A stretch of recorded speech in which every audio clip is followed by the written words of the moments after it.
বন বিভাগের সর্ববৃহৎ উচ্ছেদ অভিযান বরাক উপত্যকায়। হাইলাকান্দি জেলার ঘাড়মুড়া রিজার্ভ ফরেস্টে চলছে উচ্ছেদ অভিযান।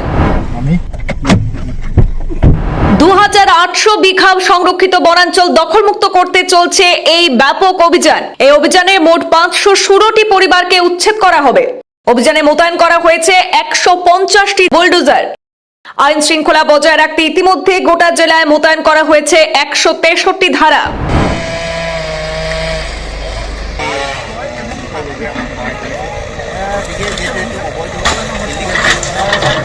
আজ বরাক উপত্যকায় বন বিভাগের ইতিহাসের অন্যতম বৃহৎ উচ্ছেদ অভিযান শুরু হয়েছে। হাইলাকান্দি জেলা ঘাড়মুড়া রিজার্ভ ফরেস্টের দামছড়া এলাকায় জেলা প্রশাসন এবং বন দপ্তরের যৌথ উদ্যোগে চলছে এই ব্যাপক অভিযান। প্রশাসনিক সূত্রে জানা গেছে প্রায় 2800 বিঘা সংরক্ষিত বনাঞ্চল দখলমুক্ত করতে এই অভিযান চালানো হচ্ছে। এই প্রক্রিয়ায় মোট 516টি পরিবারকে উচ্ছেদ করা হবে বলে জানানো হয়েছে প্রশাসনের পক্ষ থেকে। ঘটনাস্থলে পৌঁছেই চোখে পড়ছে কড়া নিরাপত্তার চিত্র। গোটা এলাকা কার্যত পুলিশি ছাউনিতে পরিণত হয়েছে। সারি সারি জেসিবি এবং বুলডোজার প্রস্তুত রাখা হয়েছে, সঙ্গে বিপুল সংখ্যক নিরাপত্তা বাহিনী মোতায়েন রয়েছে। ইতিমধ্যে দেখা যাচ্ছে যে বনাঞ্চলের যে দখল করা যে জমি রয়েছে সেগুলি উচ্ছেদের প্রক্রিয়া শুরু হয়ে গেছে। বিভিন্ন গাছগাছালি এবং ঘরবাড়ি রয়েছে, সেগুলি কিন্তু ইতিমধ্যে উচ্ছেদ শুরু হয়ে গিয়েছে। জেসিবি এবং বুলডোজার লাগিয়ে সেগুলি উচ্ছেদ করা হচ্ছে।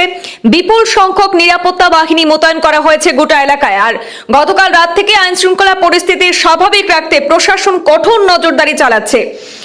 অন্যদিকে ঘরবাড়ি সরানোর আশঙ্কায় সেখানে আতঙ্কিত হয়ে পড়েছেন এলাকার বহু পরিবার। অনেককেই নিজেদের আসবাবপত্র জিনিসপত্র দ্রুত সেখান থেকে সরিয়ে নিতেও দেখা যাচ্ছে। উচ্ছেদ হওয়া পরিবারগুলির মধ্যে অসন্তোষও কিন্তু লক্ষ্য করা যাচ্ছে। আজ এই অভিযানের প্রথম দিনে 5, 6 এবং 7 নম্বর সেক্টরে প্রথম পর্যায়ে কাজ শুরু হয়েছে বলে প্রশাসনিক সূত্রে জানানো হয়েছে। এদিকে পরিস্থিতি নিয়ন্ত্রণে রাখতে সমগ্র হাইলাকান্দি জেলা জুড়ে ভারতীয় ন্যায় সংহিতার 163টি ধারা জারি করা হয়েছে। যে কোনো অপ্রীতিকর পরিস্থিতি এড়াতে প্রশাসন সতর্ক অবস্থানে রয়েছেন। আমাদের প্রতিনিধিরা ঘটনাস্থলে সেখানে পৌঁছেছেন। দেখা গেছে যে চারদিকে নিরাপত্তা বেষ্টনীতে কিন্তু মুড়ে ফেলা হয়েছে। সর্ববৃহৎ উচ্ছেদ অভিযান শুরু হয়েছে বরাক উপত্যকায়। আর হাইলাকান্দি জেলার এই ঘাড়মুড়া রিজার্ভ ফরেস্টে সেখানে প্রায় 2800 বিঘা সংরক্ষিত বনাঞ্চল দখলমুক্ত করতেই কিন্তু আজ থেকে দামছড়া এলাকায় জেলা প্রশাসন এবং বন দপ্তরের যৌথ উদ্যোগে চলছে এই ব্যাপক অভিযান। ইতিমধ্যে 516টি পরিবারকে উচ্ছেদ করা হবে বলে জানানো হয়েছে। ইতিমধ্যে সেখানে পৌঁছে গেছে বুলডোজার, কাজ শুরু হয়ে গিয়েছে, উচ্ছেদ করা হচ্ছে। 516টি পরিবারকে উচ্ছেদ প্রক্রিয়া কিন্তু শুরু হয়ে গিয়েছে। আর এই নিয়ে যাতে সেখানে কোনো অপ্রীতিকর ঘটনা না ঘটে তার জন্য আইন শৃঙ্খলা পরিস্থিতি স্বাভাবিক রাখতে প্রশাসন কঠোর নজরদারি চালাচ্ছে বলে জানা যাচ্ছে। আজ প্রথম দিনে 5 এবং 6 ও 7 নম্বর সেক্টরে সেখানে প্রথম পর্যায়ে কাজ শুরু হয়েছে। ধীরে ধীরে 516টি পরিবারকে উচ্ছেদ করা হবে এবং প্রায় 2800 বিঘা সংরক্ষিত বনাঞ্চল সেখানে দখলমুক্ত করতে আজ থেকেই এই অভিযান শুরু হয়েছে বলে জানা যাচ্ছে।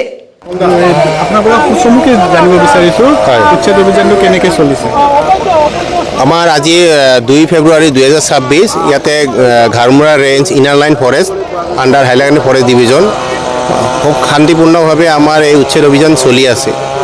আৰু এইখিনি মানুহ যিহেতু মানে নিজৰ ভৰিৰ তলত মাটি নাই, হাতত কোনো কাগজ নাই, তাৰমানে তেওঁলোকৰ ভেলিড কোনো ডকুমেণ্ট তেওঁলোকে দেখুৱাব পৰা নাই। আমি এজ পাৰ ল কৰি আছোঁ, লক সকলোৱে সন্মান কৰিব লাগে। সেই হিচাপে আমি তেওঁলোকক 15 দিন আৰু 15 দিন মানে 1 মাহ টাইম দিছিলোঁ। এই 1 মাহৰ ভিতৰত তেওঁলোকে কিছুমানে কাগজ দেখুৱাইছিল, কিন্তু উইদাউট মেৰিট তেওঁলোকৰ কোনো কাগজৰ ভেলিডিটি নাই।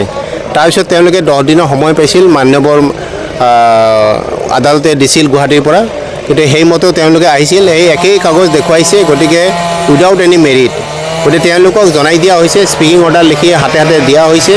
আৰু তেওঁলোকক অন্তিম টাইম দিয়া হৈছিল 27 জানুৱাৰীৰ ভিতৰত ওলাই যাব লাগে। গতিকে কিছুমান মানুহ আমাৰ হাতত এতিয়া মানে তথ্য ৰাখিব পৰা নাই, কাৰণ যিহেতু মানুহ এইখিনি ৰাস্তা চাৰিবলৈ আছে, সন্মান ওলাই গৈছে, যাৰ কাৰণে আজি আমাৰ ডিষ্ট্ৰিক্ট প্ৰশাসনে মানে এতিয়ালৈকে বাধা নোহোৱাকৈ শান্তিপূৰ্ণভাৱে কাম কৰি আছে।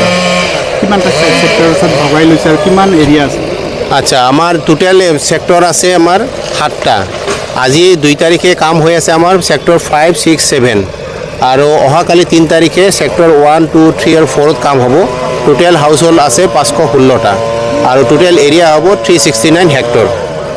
গতিকে দুদিনত যদি অকণমান বাকী থাকে কাম কৰাৰ পিছত তেতিয়াহ'লে আমি 3 তাৰিখে প্ৰশাসনৰ লগত আলোচনা কৰি আমি বাকীখিনি কৰিব।